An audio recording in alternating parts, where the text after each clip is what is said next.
The weekly report. U.S. to Iraq. Vote all you want, we're not leaving. President Trump's decision earlier this month to assassinate Iran's top military general on Iraqi soil over the objection of the Iraqi government has damaged the U.S. relationships with its ally, Iraq, and set the region on the brink of war. Iran's measured response, a few missiles fired on an Iraqi base after advance warning was given, is the only reason the U.S. is not mired in another Middle East war. Trump said his decision to assassinate General Qasem Soleimani was intended to prevent a war, not start a war.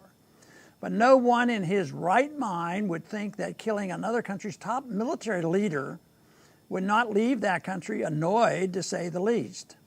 Senators Mike Lee and Rand Paul said the Trump administration's briefing to Congress on its evidence to back up claims that Soleimani was about to launch strikes against the U.S. was among the worst briefings they had ever attended.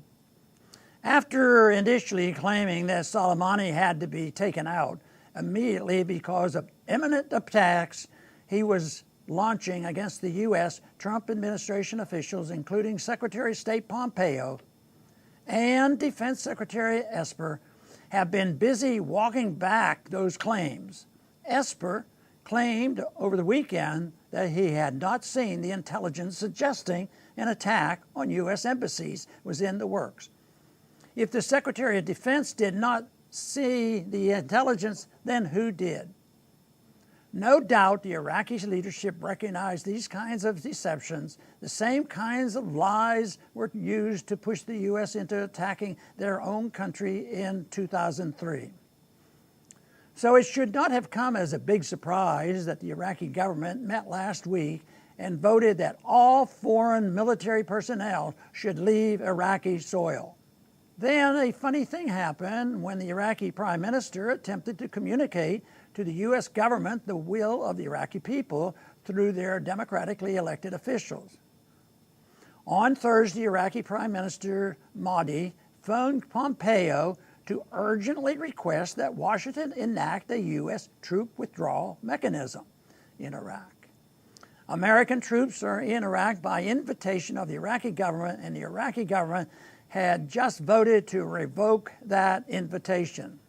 The State Department responded with a statement titled, "The U.S. Continued Partnership with Iraq," in which it essentially said that the U.S. would not abide by the request of its Iraqi partners because the U.S. military is a force for good in the Middle East, and that as such is our right to maintain appropriate force to the region.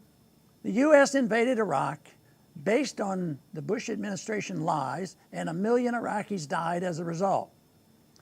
Later, President Obama ramped up the drone program and also backed al-Qaeda-affiliated terrorists to overthrow the secular Syrian government. Obama also attacked Libya based on lies, leaving the country totally destroyed. Trump is assassinating foreign officials and threatening destruction of Iran. And the State Department calls that a force for good.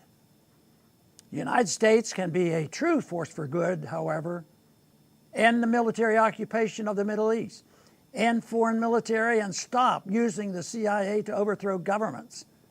Allow Americans to travel and do business in any country they wish. Lead by example and demonstrate how free markets and peace benefits all. A force for good means not forcing others to bow to your will. Thanks for listening.